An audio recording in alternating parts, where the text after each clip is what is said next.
이 시간에 하나님 말씀 우리 보도록 하겠습니다. 모두 자리에서 일어나셔서 마태복음 5장 우리 1절부터 12절까지 말씀을 교독하도록 하겠습니다. 신약성경 5쪽가량이 있죠. 마태복음 5장 1절부터 12절 제가 먼저 읽습니다. 예수께서 무리를 보시고 산에 올라가 앉으시니 제자들이 나아온지라. 심령이 가난한 자는 복이 있나니 천국이 그들의 것이며, 온유한 자는 복이 있나니 그들이 땅을 기업으로 받을 것이며,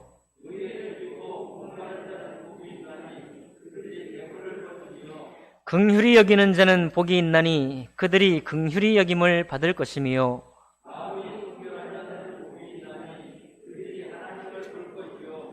화평하게 하는 자는 복이 있나니 그들이 하나님의 아들이라 일컬음을 받을 것이며,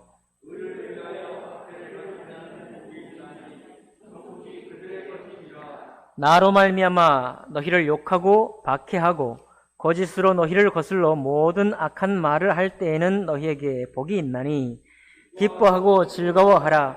하늘에서 너희의 상이 큼이라. 너희 전에 있던 선지자들도 이같이 박해하였느니라. 아멘. 말씀과 예배를 위해 기도하겠습니다. 살아계신 하나님 아버지, 천지를 지으시고 또 이 천하보다 귀한 사람을 당신의 형상대로 지으신 하나님 아버지, 오늘 저희들이 이 심령 속에서 또 우리들의 생활과 삶 속에서 하나님이 우리에게 허락하신 행복한 삶을 살기를 원합니다. 아버지 하나님 말씀을 따라 그 말씀에 담겨있는 놀라운 축복을 우리가 귀로 듣고 마음으로 받기를 원합니다. 하나님 아버지 역사해 주옵소서. 성령께서 혼과 연과 및 관절과 골수를 찔러 쪼개기까지 하시는 하나님의 살아있는 말씀을 통해서 우리의 마음속에 우리의 말씀이 될 수 있도록 주관하여 주옵소서. 예배 시종을 주님께 의탁할 때 귀하신 우리 주 예수님 이름으로 기도하옵나이다. 아멘. 자리에 앉으시겠습니다. 오늘 마태복음 5장 1절에서 12절에 있는 이 말씀을 통해서 돈 드는 일, 마음 드는 일이라는 제목으로 하나님 말씀 나누겠습니다. 여러분 옛날에 다 한 번씩 들어본 이야기가 있죠. 두 덩어리의 황금이라는 이야기인데, 형제가 있었죠. 형과 동생이 나란히 볼일이 생겨서 먼 길을 떠나게 되었습니다. 한참을 가다가 동생의 눈앞에 산 중에 뭔가 빛나는 물체가 눈에 보였고요. 그리고 이상히 생각해서 그쪽으로 가서 살펴보니까 그 빛나는 것이 황금이었습니다. 그것도 조그마한 무슨 사금 같은 것이 아니라 어른 주먹만한 크기의 큰 덩이가 황금이 있어서, 황금이 한 덩이만 있는 게 아니라 두 덩이가 있었습니다. 여러분들 앞에도 이런 것이 있으면 좋겠습니다. 그 정도의 크기의 황금이면은 한 고을의 갑부 소리를 듣고도 남을 만큼이나 큰 황금이었습니다. 동생이 그 황금 두 덩어리를 들고 막 좋아라 하면서 형에게 다가왔어요. 그래서 형, 이 황금 좀 보세요. 산속에 이렇게 번쩍거리고 빛을 내는 황금이 있습니다. 그러면서 하는 말이, 형님, 우리가 참 비록 가난하지만 지금까지 참 착하게 살았더니 하늘이 도와준 게 분명합니다. 이거는 어떤 주인이 잃어버린 물건이 아닌 듯하니 우리 한 덩어리씩 나누어 가십시다. 이렇게 말했어요. 착한 동생이죠? 혹시 여러분들에게 황금이 두 덩어리 생기거든 동생하고 꼭 나눠 가지시기 바래요. 배를 타고 이제 길을 한참 가는 중에 형이 보니까 동생이 고기를 막 가로젓기도 하고 동생의 얼굴 표정에 기쁨이, 황금 나눠줄 때만 기쁨이 있고 배 타고 길을 갈 때는 기쁨이 없어지는 거예요. 마음이 자꾸 심란한 것처럼 보였습니다. 근데 둘이 이야기도 하기 전에 동생이 느닷없이 그 품에 있던 황금 덩어리를 강물 속에다 집어 던져버리는 거예요. 제가 말이 빨랐죠? 강물 속에다가 집어 던져버리는 것입니다. 배상도 놀라고 형도 깜짝 놀랐죠. 무슨 일이냐 말이죠. 이 인생에 한 번이나 올까 말까 하는 그런 황금을 만났는데, 동생이 이제 갈등 끝에 황금을 던져버린 후에 형에게 말하기를, 형님, 저는 지금까지 형님을 제 몸보다도 더 소중하게 여겨왔습니다. 물론 지금도 마찬가지입니다만은 좀 전에 황금 덩어리를 주운 뒤로는 자꾸만 엉뚱하고 나쁜 마음이 생겼습니다. 무슨 나쁜 마음이냐 그러니까, 배를 타고 난 뒤부터 제 마음이 편치 않았습니다. 왜냐하면 제 마음속에 드는 생각이, 내가 형한테 황금 덩어리 하나 안 줄 수도 있는데, 안 줬더라면 더 큰 부자가 내가 될 수 있는데 하는 욕심이, 자기가 생각을 하고 싶어서 생각을 한 게 아니라 그런 생각이 자꾸 일어나더라는 거죠. 그래서 재물이라는 역시 좋지만은 않은 것 같습니다. 그래서 저것을 내가 가지고 있다가는 형님하고 의가 내가 상할 것 같아서 던져버렸습니다 라고 얘기를 했어요. 천사 같은 동생이죠. 그 얘기를 듣고 역시 또 천사 같은 형이 빙그레 웃으면서, 웃을 일이 아닌데요 지금, 관리를 잘 해가지고 은행에 맡기든지 해가지고 이 부를 잘 관리해가지고 부동산에 투자하고 또 주식에 투자하고 이렇게 해가지고 돈을 잘 관리해서 불릴 생각을 해야지 왜 그걸 버립니까? 요즘 우리 생각으로는 좀 말도 안 되는 생각이에요. 그렇죠? 똑똑한 우리는 그렇게 생각하지 않습니까? 형이 말하기를, 네 말을 듣고 보니 정말 그렇구나. 정말 하마터면 큰일 날 뻔했다 하고 자기도 금덩어리를 꺼내가지고 강물 속에 던져버리고 두 사람이 손을 꼭 잡고 껄껄 웃었다 라는 이야기가 있었다고 그래요. 근데 이 이야기의 초입에 첫 번째 뭐라고 이 사람이 썼냐면, 이 이야기를 우화라고 생각하는 분들이 많죠 하면서, 공민왕 고려 공민왕 1352년부터 1374년까지 고려 31대 공민왕 때의 일입니다 라고 얘기를 하고 있어요. 그러니까 실화라는 얘기네요. 곧 실화의 바탕을 둔 이야기다. 한번 물어보겠습니다. 이런 일이 있을 수 있을까요? 제가 물어봤잖아요. 이런 일이 있을 수 있을까요? 이게 가능성이 많지 않아도 있을 수는 있겠습니까?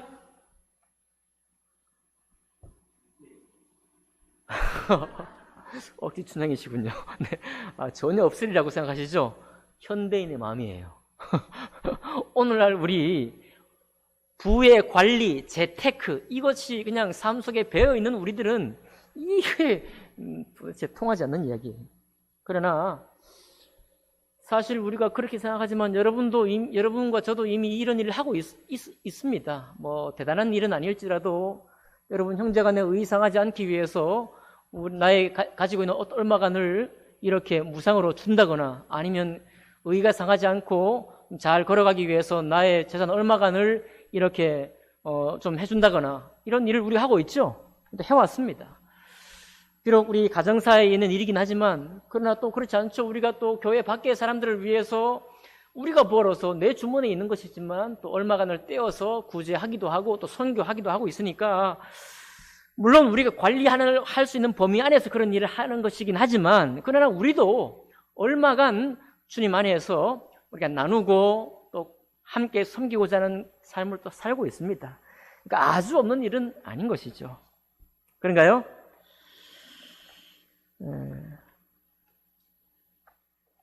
그래서 우리가 가장 인생의 한 태반가량을 힘을 쏟고 마음을 들이고 또 애달파하고 또 가장 관심을 갖게 되는 것이 바로 돈 버는 일이죠. 돈 버는 일이고, 언젠가도 말씀드렸던 것처럼 돈 버는 일을 벌어보면 또 돈 버는 또 재미가 다른 어떤 재미보다도 뛰어나다고 합니다. 그러니 여기 이 예배를 드리고 있는 우리 성포 성서 침례교회 성도님들도 돈도 버시고 돈 버는 재미도 누려보시고 할 수 있으면 좋겠습니다. 우리가 돈 버는 재미를 떠나가지고 사실 이제 많은 세월 동안 돈을 벌기 위해서 또 내 자존감을 정말 찾기 위해서 내 인정받기 위해서 실력을 쌓기 위해서 내 외모를 가꾸기 위해서 수입을 좀 더 높이기 위해서 재능을 좀 더 가지기 위해서 최고의 자리에 오르기 위해서 그때까지 얼마나 많은 시간과 돈을 투자하는지 모릅니다. 사실 우리가요 조금 더 나은 인생을 살기 위해서 내가 뭔가 좀 움직이려고 해도 돈이 든다는 거예요. 움직이면 돈이라고 합니다. 뭐 돈 없으면 투자가 안 돼요. 돈 없으면 좀 더 나은 삶을 위해서 내가 노력할 수도 없습니다. 그만큼 돈이라는 것이 우리에게 행복의 척도가 될 만큼이나 유력하고 힘이 있고 강한 것이 사실인 것이죠. 그러나 오늘 그것을 다 알고 있는 상태에서 또 여러분과 제가 인생 전체를 전반기, 후반기로 나눠 본다고 했을 때 전반기의 모든 인생을 바로 앞에서 말씀드린 이 모든 일에 투자한다고 할지라도 우리는 오늘 하나님의 말씀 앞에 겸손히 서기를 원합니다. 하나님의 말씀은 오늘 행복이 무엇이냐, 정말로 참된 행복이고, 여러분 참된 행복이라고 하면 종교적이고 뭡니까? 불교에서나 천주교에서나 기독교에서나 종교인들이 말하는 그런 좀 추상적인 행복이 어딘가 있을 것이다 이렇게 생각할지 모르는데, 그런 추상적인 행복이 아니라 실제적인 참된 행복이 무엇인지를 여러분과 저에게 말씀해 주고 있습니다. 오늘 그것을 함께 나눠보기 원해요. 여기 5장 1절에 보니까요, 예수께서 무리를 보시고 산에 올라가 앉으시니 제자들이 나온지라 그랬습니다. 자, 먼저 우리 귀를 열어서 한번 들어봅시다. 예수께서 무리를 보시고 산에 올라가 앉으시니 제자들이 나왔어요. 여러분, 오늘 이 말씀은 무리들에게 하시는 말씀이 아닙니다. 이 말씀은 무리들에게 하는 말이 아니라 제자들에게 하는 말씀입니다. 교회 다니는 사람에게 하는 말씀이 아닙니다. 교회 다니는 사람은 교회 무리예요. 이 말씀은 제자가 되고자 하는 사람들을 향한 말씀입니다. 오늘날 우리가 너무 이 기독교인의 가치가 이 박앤세일 돼가지고 이 할인 판매 돼가지고 교회 다니면 다 기독교인인 것처럼 생각합니다. 그렇게 말하면, 그렇게 이해를 하면 마태복음 이해가 안 돼요. 하나님의 말씀이 깨달아지지 않습니다. 교회 다니는 사람을 보시고 산에 올라가 앉으시니 제자들이 나온지라. 12제자가 주님 앞에 나아갔어요. 내가 주님, 우리가 인생 전반기를 정말 실력을 위해서, 자존감을 위해서, 돈을 벌기 위해서, 외모를 가꾸기 위해서, 수입을 더 높이기 위해서, 재능을 더 얻기 위해서 최고의 자리에 오르기 위해서 살았지만 거기에서 참된 행복의 답이 없다는 것을 알고 내가 이제 주님께 나왔으니 이제 주님 나에게 말씀해 주옵소서, 참된 행복이 무엇인지 나에게 깨우쳐 주옵소서라고 드러나오고 있는 것입니다. 그런 사람들에게 하는 말이에요. 그런 사람들에게 2절 이제 입을 열어 가르쳐 이르시되 3절부터 12절까지 복역안에서 하시는 말씀인데, 여기 히브리어 원문에 그리고 영어 성경에 우리 한국어 우리 한글 말은 중요한 동사가 뒤에 있지 않습니까? 영어나 히브리어는 앞에 있어요. 앞에 있어 말하기를 마카리오이, 해피 말하고 있습니다. 복이 있을 것이다. 복이 있다. 이것이 복이다라는 말이에요. 이것이 복이다. 이것이 복인데 무엇이 복이냐? 심령이 가난한 것이 복이다. 왜 심령이 가난한 것이 복이냐? 천국이 그들의 것이다 라고 말하고 있습니다. 심령이 가난하다는 말은 여러분, 하나님의 나라에 참여하는 사람을 말합니다. 하나님의 말씀에 참여하는 사람을 말하는 거예요. 여러분, 저와 같은 세대를 살았던 사람들은 영화 중에 플래시 댄스라는 영화를 아마 본 적이 있을지 모르겠어요. 거기 보면 한 여자가 주인공인데 남자와의 그 로맨스도 갖고 가면서도 자기가 이제 그 거친 그 땜쟁이, 뭐죠 이거? 용접의 일을 하면서도 어릴 적 자기의 꿈이었던 그 춤, 자기 온몸으로 표현하는 춤을 추고 싶은 그 꿈을 간직하고 있어요. 낮에는 용접하고 밤에는 이제 춤을 출 수 있는 곳에 가서 춤을 추면서 좀 더 나은 자기 생의 행복을 찾는 그런 영화입니다. 오늘 우리 많은 청년들에게, 또 많은 우리 젊은 장년들에게, 여기 인생을 많이 사신 모든 분들에게 그 영화에 나오는 모든 음악이나 그런 성장 영화를 보면 우리 마음에 참 이 열정이 생겨요. 저렇게 막 힘있게 살고 싶은 그런 생각이 듭니다. 그런데요, 여러분, 오늘 우리의 마음을 거기서 조금만 떼가지고 하나님의 나라에 참여하는 사람의 겸손된 마음에 찾아오는 놀라운 행복이 무엇인지를 우리가 함께 나누기를 원하는 것입니다. 자, 심령이 가난한 자, 내가 나를 채우기 원하고 나를 더 쌓기 원하는 그런 삶에서부터 조금 떠나서 이제 나를 비워놓고 하나님의 생명의 말씀이, 영생의 말씀이 내 안에 차오기를 원하는, 그래서 나는 그 말씀 속에 비어있는 사람이다, 나는 하나님 말씀에 가난한 사람입니다 라고 하는 바로 그 사람이 행복하고 그 사람이 천국에 있는 사람이다 라고 주님께서 말씀하고 있는 것입니다. 두 번째 뭐라고 하고 있습니까? 마카리오이, 이것이 복이다. 근데 무엇이 복이냐? 애통하는 자가 복이 있다. 애통하는 사람은 바로 위로를 받을 것이기 때문에 그들이 복이 있다는 것입니다. 무엇 때문에 애통하나요? 나의 일이 잘 안 되기 때문에 애통하나요? 주님 앞에 내가 기도했는데 기도 응답이 너무 더뎌서 애통하나요? 내가 좀 건강했으면 좋겠는데 건강이 오지 않아서 내 몸이 아파서 애통하나요? 그런 애통이 아니라 하나님의 말씀이 이 땅, 이 세상에 더디 이루어지고 너무도 이 세상에 혼탁해져 있다는 사실 때문에 그 마음이 애통한 것을 말하고 있습니다. 하나님의 말씀이 어찌 이렇게 물러나 있습니까? 하나님 말씀이 어찌 이렇게 우리의 액세서리처럼 신앙생활 속에 붙어 있기만 한 것입니까? 라고 애통하는 사람, 그 애통하는 사람이 위로를 받을 것인데 누구로부터 위로를 받을 것이냐? 하나님께로부터 위로를 받을 것입니다. 그 다음에 누구와 복이 있어요? 마카리오이, 해피, 복이 있습니다. 행복합니다. 누가? 온유한 자가 복이 있습니다. 왜 복이 있나요? 그들이 땅을 기업으로 받을 것이기 때문에 복이 있습니다. 자, 온유한 자요. 온유한 자, 그러니까 우리가 생각하기를, 우리의 인생 전반기의 생각으로 생각하기를, 내가 화를 좀 덜 내고 내가 좀 오래 참고 이렇게 하면 온유한 것인가, 이렇게 생각합니다. 그러나 이때 온유는 그런 것이 아니라 주님 말씀을 따라 살면서 주님의 말씀을 내가 실전 그리스도인으로 살아갈 때, 그때 우리를 핍박하고 우리를 못 살게 하는 사람이 있는 겁니다. 그렇게 주님의 뜻을 따라 살 때 나를 핍박하는 사람을 향해서 겸손한 자세를 잃지 않는 것, 바로 그것을 온유하다라고 말하는 거예요. 그 다음 또 누가 복이 있나요? 의에 줄이고 목마른 자는 복이 있나니. 여러분, 저는 우리의 인생 전반기, 모든 인생이 끝까지 관심 두고 있는 돈과 자존감과 인정과 실력과 외모, 수입, 재능, 최고의 자리, 이 모든 것들을 우리가 평생 동안 실험한다는 것을 알고 있습니다. 저도 마찬가지예요. 여러분도 그렇게 할 것입니다. 그러나 그것 자체를 문제 삼는 것이 아니라 우리의 마음을 다시 떼어서 이런 마음을 가져보자는 겁니다. 의에 줄이고 뭐한 자요? 목마른 자. 도대체 우리가 무엇에 줄입니까? 돈에 줄이고요. 실력에 줄입니다.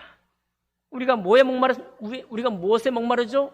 다른 사람의 평판에 목마르고 최고의 자리에 오르지 못해서 목마릅니다. 모든 사람이 여기에 목말라요. 수많은 스포츠 선수들, 이 땅에서, 이 세상에서 내로라는 사람들, 유명 인사들, 무엇에 목말라서 그렇게 됐나요? 바로 그 자리, 그 지위가 목말랐고 그것이 줄였기 때문에 자기 인생을 뭐라고 합니까? 속된 말로 갈아 넣는다 그러죠. 갈아 넣어서 모든 것을 투자해서 거기에서 실력을 얻고 외모를 가꾸고 자존감을 찾아서 그 자리에 이른 거예요. 맞죠? 그들이 예수님께 주님, 나 이거 할 건데 도와주십시오 라고 해가지고 응답받아서 그렇게 됐나요? 아닙니다. 그저 우리 모든 인생에 우리 모든 소망이 다 거기 있는 거예요. 거기 있기 때문에 그렇게 간 것입니다. 그런데 주님께서 우리에게 뭘 원하신다고요? 의에 줄이고 의에 목마른 사람은 배부를 것이다. 되게 아멘이 도망가셨습니까? 아멘. 배부를 것이다.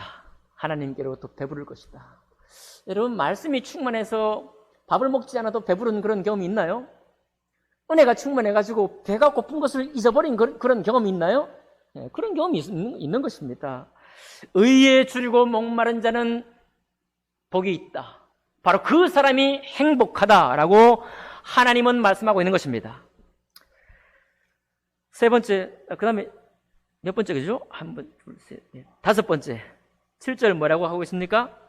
긍휼히 여기는 자는 복이 있나니 복이 있다. 이것이 복이다. 무엇이? 긍휼히 여기는 사람이 복이다. 왜? 그들이 긍휼히 여길 때 그들이 긍휼히 여김을 받기 때문이다. 여러분, 통계적으로 부자가 다른 사람에게 많이 베푸는 것, 사회적으로 또 사회적 기업 혹은 면세의 일 이런 등등 많이고는 쉽지가 않습니다. 여러분과 제가 좀 시골에 많이 살았기 때문에 이것이 주님 앞에 축복이라고 믿습니다. 왜냐하면 시골 어르신들은 별로 가진 것이 별로 없는데도 베푸는데 아주 큰 손이에요. 맞나요? 오히려 긍휼히 여기는 사람이 누구냐? 별로 없는 사람이 훨씬 더 긍휼히 여겨요. 다른 사람들을. 별로 가진 것 없는 사람들이 자기 주머니를 털어서 다른 사람을 더 섬깁니다. 바로 그런 사람을 향해서 하나님은 그들의 섬김이 긍휼히 여김을 받을 것이다. 2렙돈을 헌금했던 그 과부, 그 여인을 기억하시나요? 우리 주님께서 칭찬하셨죠? 우리 주님이 입술로 말로만 칭찬했겠습니까? 그의 2렙돈 드린 그 마음의 헌신에 하나님을 존귀히 여기면서 드린 그 드림에 주님께로부터 위로가 있지 않겠습니까? 위로가 있는 거예요. 그가 바로 하나님께로부터 긍휼히 여김을 받는 것입니다. 그 다음 8절이죠. 마음이 청결한 자는 복이 있나니 그들이 하나님을 볼 것이며. 자, 복이다. 이게 바로 복이다. 무엇이 복이냐? 마음이 청결한 사람이 복이다. 마음이 청결한 게 어떤 겁니까? 마음이 청결한 게 기도원 갔다 올라오면 우리 마음이 깨끗해지나요?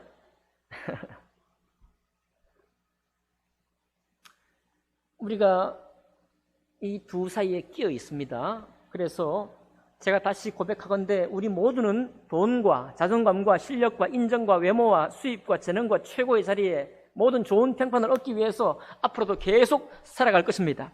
그런데 하나님은 오늘 이것이 복이라고 지금 말씀하고 있잖아요. 이것이 복이라고 말씀하고 있죠? 이것이 복이라고 말씀하고 있는데 이 두 사이에 껴서 두 마음을 품는 사람은 청결하지 못합니다. 그런 말이에요. 여러분, 이 두 사이에 껴서 두 마음을 함께 품고 있으면 그건 청결할 수 없다. 청결한 사람이 아니다. 결과가 뭡니까? 이 사람이 청결하지 못하면 누구를 못 봐요? 하나님을 못 본다 이 말입니다. 여러분이 받아들일 수 있거나 없거나 우리 주님은 말씀하시는 거예요. 받으시기 바랍니다. 마음이 청결한 자는 복이 있나니. 그래서 두 사이에 껴있다는 말은 하나를 포기해야 한다 그 말이 아닙니다. 도리어 하나님의 말씀에 그분의 구원하심과 그분의 나라의 나를 초대해서 이런 놀라운 행복의 길을 제시하셨으니 이 행복의 길을 내가 딱 마음에 받아들이고 그리고 돈이나 자존감이나 인정이나 실력이나 외모나 수입과 재능이나 최고의 자리에 오르는 이런 일들을 해나가는 겁니다. 다루어 가는 거예요. 거꾸로 이것을 위해서 하나님을 사용하려고 하면 나쁜 사람이다 이 말이에요. 그건 청결하지 못할 뿐만 아니라 주님을 볼 수 없을 뿐만 아니라 참된 복에 이를 수 없다는 겁니다. 그러니까 얼마나 이거 주님이 중요한 말이에요.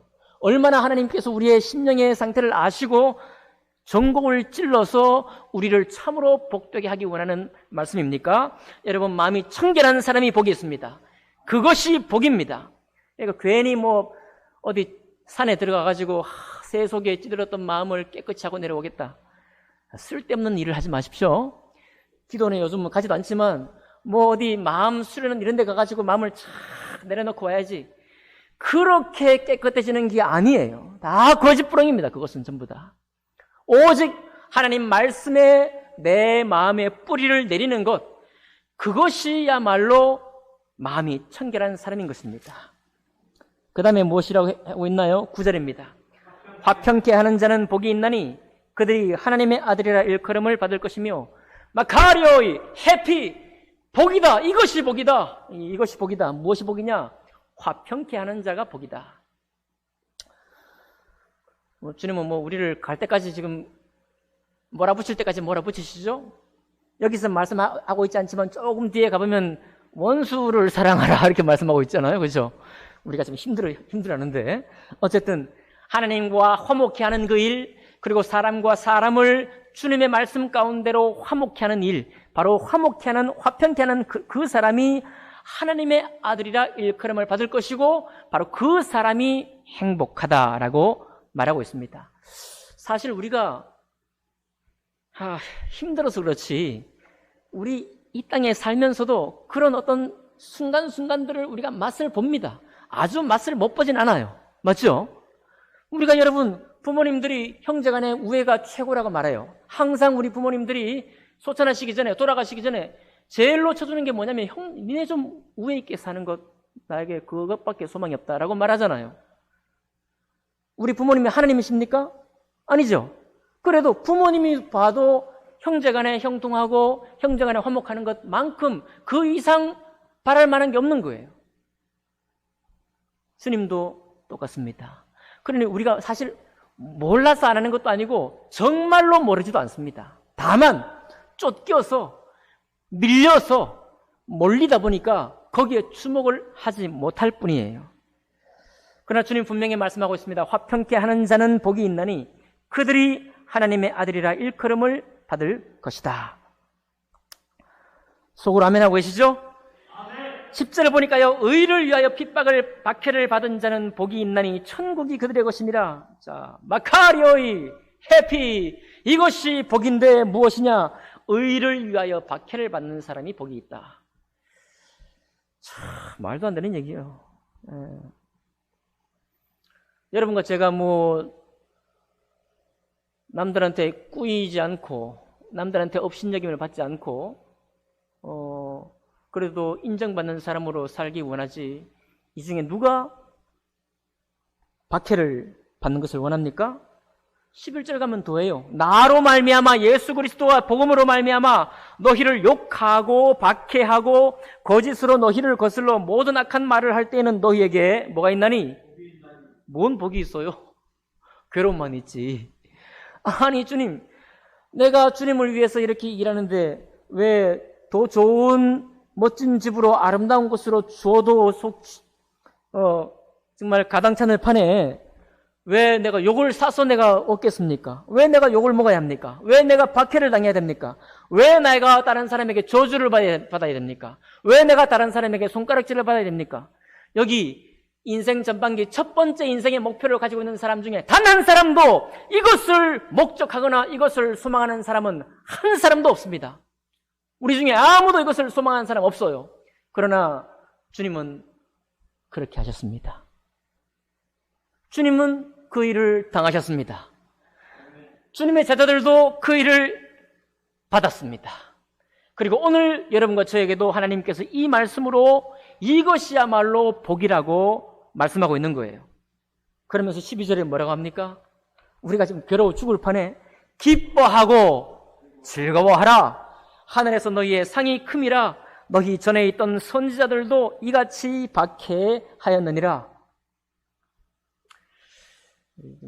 날씨도 춥고 몸도 움츠러져 있는데 큰 소리를 한번 따라해 봅시다. 아멘! 아멘! 아멘! 아멘! 이건 여러분이 우리 마음이 거부한다면 우리 입으로라도 순종하기 위해 애를 써야 됩니다. 아셨죠? 그런데 이 말씀의 끝에 지금 놀라운 하나님이 여러분 가지를 어떻게 생각하는지를 보여주고 있습니다.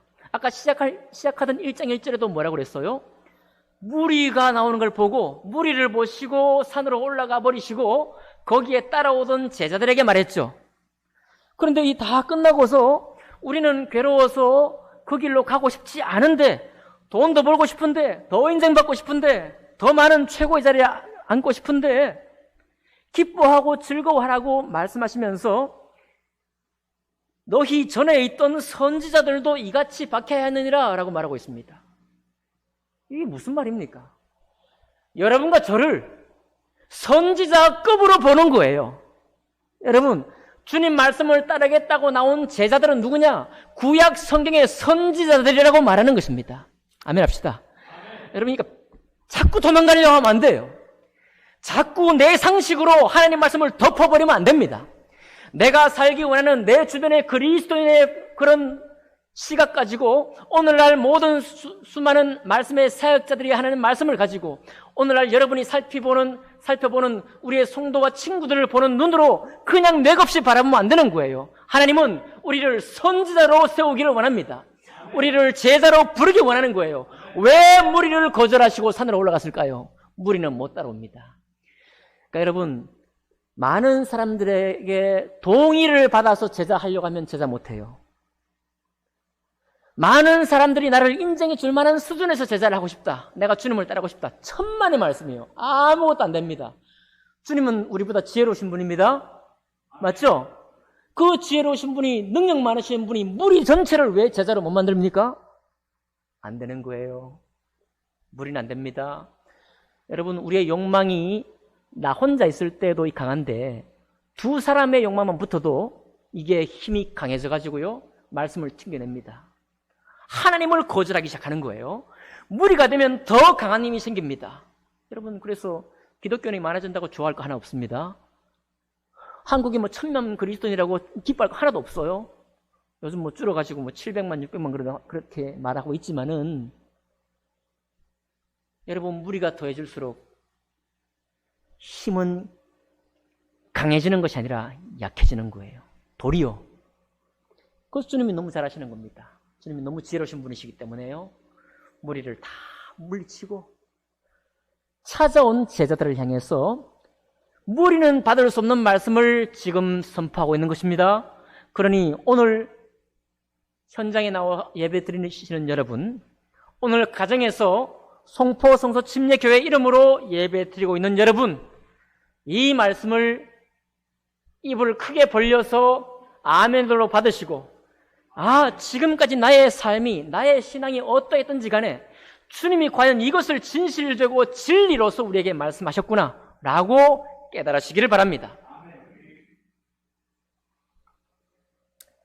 참, 이 말씀을 전하려고 하니까 저도 어색해요. 참, 며칠 전에 신문을 보니까요, 손흥민 선수가 요즘 전 국민에게 힘이 되고 있고 즐거움이 되고 있죠. 되고 있는데, 이 손흥민 선수에 대해서 한 신문에서 요즘 토트넘이라는 그 구단에서 레알 마드리드라는 구단으로 이적하는 그런 설이 많이 있습니다. 그런데 그 이적설을 놓고 한 신문에 이렇게 썼어요. 레알 마드리드라는 것이, 거기가 적극적으로 손흥민이라는 선수를 영입하기 위해서는, 그 레알 마드리드의 감독이 지단이거든요. 지단이라는 감독의 계획에 없는 레알 마드리드 선수들을 모두 매각해야 한다, 이렇게 말하고 있어요.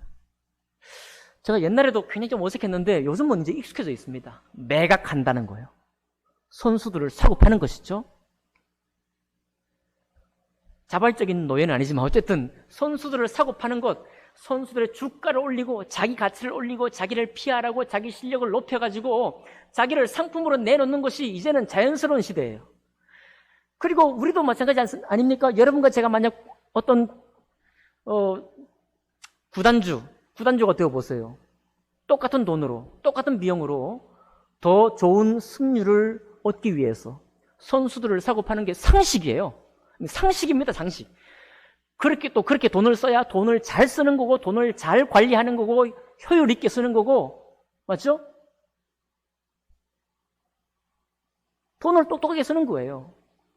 그런데 거기다 대고 선수가 사람이 물건입니까? 왜 그를 팝니까? 이렇게 말하면 말이 안 되죠. 그러니까 현대 우리의 삶을 모두 떠받들고 있는 모든 가치 속에는 거기에 돈이 있습니다. 이 돈이 너무 좋은데, 움직이기만 하면 돈이 필요한데, 그렇게 돈을 많이 벌어야 되겠는데, 돈이라는 가치가 우리 모두를 다 사로잡고 있습니다. 그래서 이 모든 하나님 말씀이 말같이 안 들리는 것입니다. 주님 말씀이 정말 내 마음으로 받기가 너무 버거운 거예요.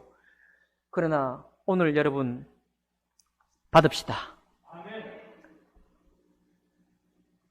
근데 우리가 잘 알고 있지 않습니까? 여러분에게 무리는 이 말씀을 받지 못해서 제자들에게만 말씀을 하셨고, 그리고 제자들에게 선지자급으로 저들을 대접하셨습니다. 아직 제자들이 든 건 아무것도 없어요. 맞죠? 제자들이 주님께서 이 말씀을 하실 때 순종했느냐? 아닙니다. 단 한 사람도 깨닫지 못했어요. 단 한 사람도 거기에 마음을 주지 못했습니다. 얼마 동안요? 주님이 공생애를 마치고 부활하기까지 제자들은 이해도 못했습니다. 오늘날 스피치, 의사소통의 방법에 따르면 우리 주님은 실패한 지금 소통법을 하고 있는 거예요.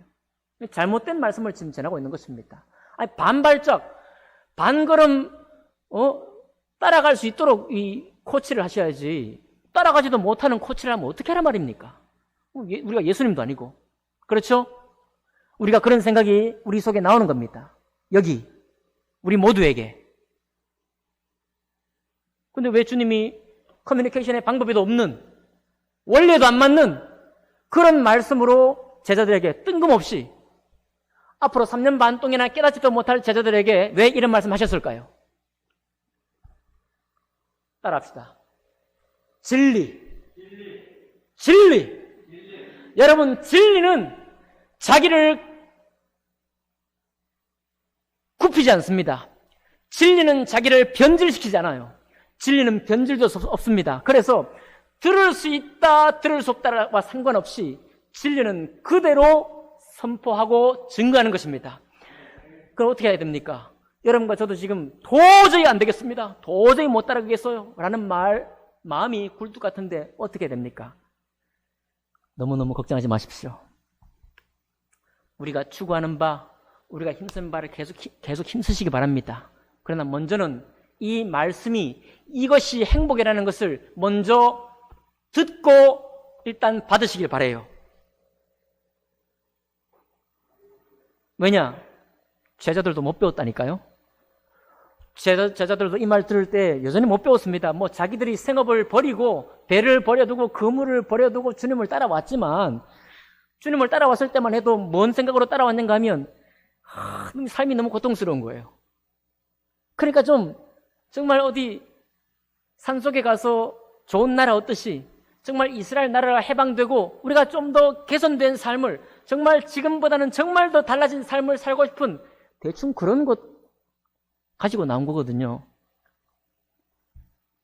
그래서 주님이 그들에게 그런 말씀 하셨는데 제자들이 못 배웠어요. 언제 배웠는가?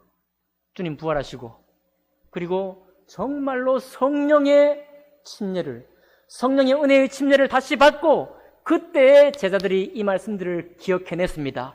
그리고 그때 이 말씀을 따라 순종했어요.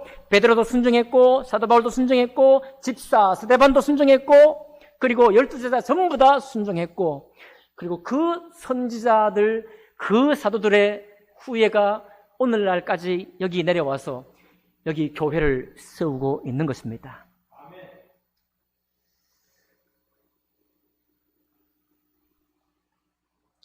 여러분, 이스라엘의 가장 중요한 것이 성전입니다. 성전. 다윗이 하나님, 내 집은 이렇게 좋은 데 있는데 하나님은 광야 40년 동안 회막을 해서 항상 이동해 다녀야 되고, 천막을 쳤다가 폈다가 이동해 다니셔야 되고, 이제 나라를 이룬 지금도 제대로 거할 곳이 없어가지고 주님은 너무 외벽진데 계시군요.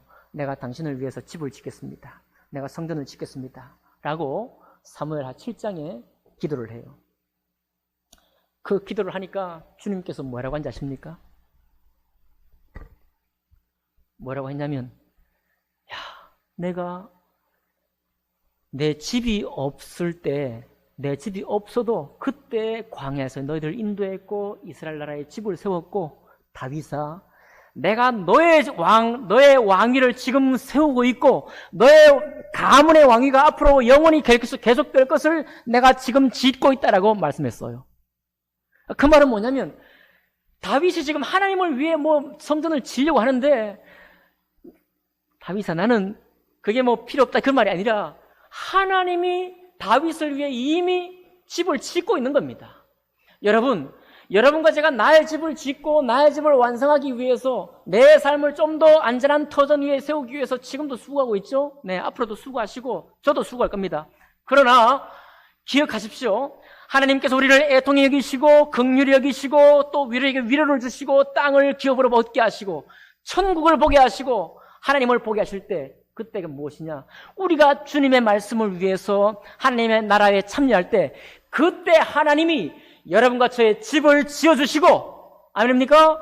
여러분과 저의 위로를 지으시고 계시고 여러분과 저에게 긍휼이 필요할 때 긍휼을 베풀기를 짓고 계시고 하나님을 보기 원할 때 하나님을 보여줄 그때를 기다리고 계시고 천국을 우리에게 선물하여 주기 위해서 지금도 역사하시고 일하시고 계시다는 사실입니다. 그러니까 우리가 신앙의 이 눈을 정말 어디에다 겨냥을 두고 어떤 지향점을 가지고 어떤 것을 향해서 나의 신앙생활을 해야 될지 답이 나오는 거예요. 말씀의 이치가 그렇게 나오는 것입니다. 전에는 나의 삶을 위해서 하나님 앞에 기도하고 응답받고 했지만은 이제는 제자라면 그리스도의 사람이라면 그리스도의 이 말씀이 내 생애 속에 그리스도의 이 말씀이 우리의 공동체 속에 비록 많지는 않을지라도 제자된 공동체 속에서 이것이 이루어지도록 우리가 그 마음을 품을 때 주님이 이 집을 지어주겠다는 겁니다. 주님이 우리를 참으로 위로해 주겠다는 거예요. 주님이 우리가 욕을 먹고 핍박받고 저주당할 때 다른 사람으로부터 그럴 때 우리를 정말로 기쁘고 즐거운 마음을 참으로 주님이 나를 발탁하셨군요. 참으로 주님이 나와 함께 하시는군요. 내가 정말 주님의 제자가 되고 있군요. 내가 정말 주님의 사람이군요. 내가 정말 천국의 아들이군요. 내가 정말 하나님의 아들이군요. 참으로 그렇군요. 라고 하는 그 영적인 기쁨이 우리의 온 몸을 역사하고 그 뜨거운 마음 속에 하나님을 향한 열정이 피어난다는 말씀인 것입니다. 그래서 오늘 말씀의 제목이 돈 드는 일, 마음 드는 일입니다. 저는 여러분과 제가 지금까지도 마음의 수고를 많이 하고 있는 것을 알고 있습니다. 그죠? 우리의 부모님들 섬기기 위해서 마음의 수고하고 있고 교회를 섬기기 위해서 우리 마음의 수고를 하고 있고 돈도 섬기고 있고 돈으로도 섬기고 마음으로 또 섬기고 있습니다.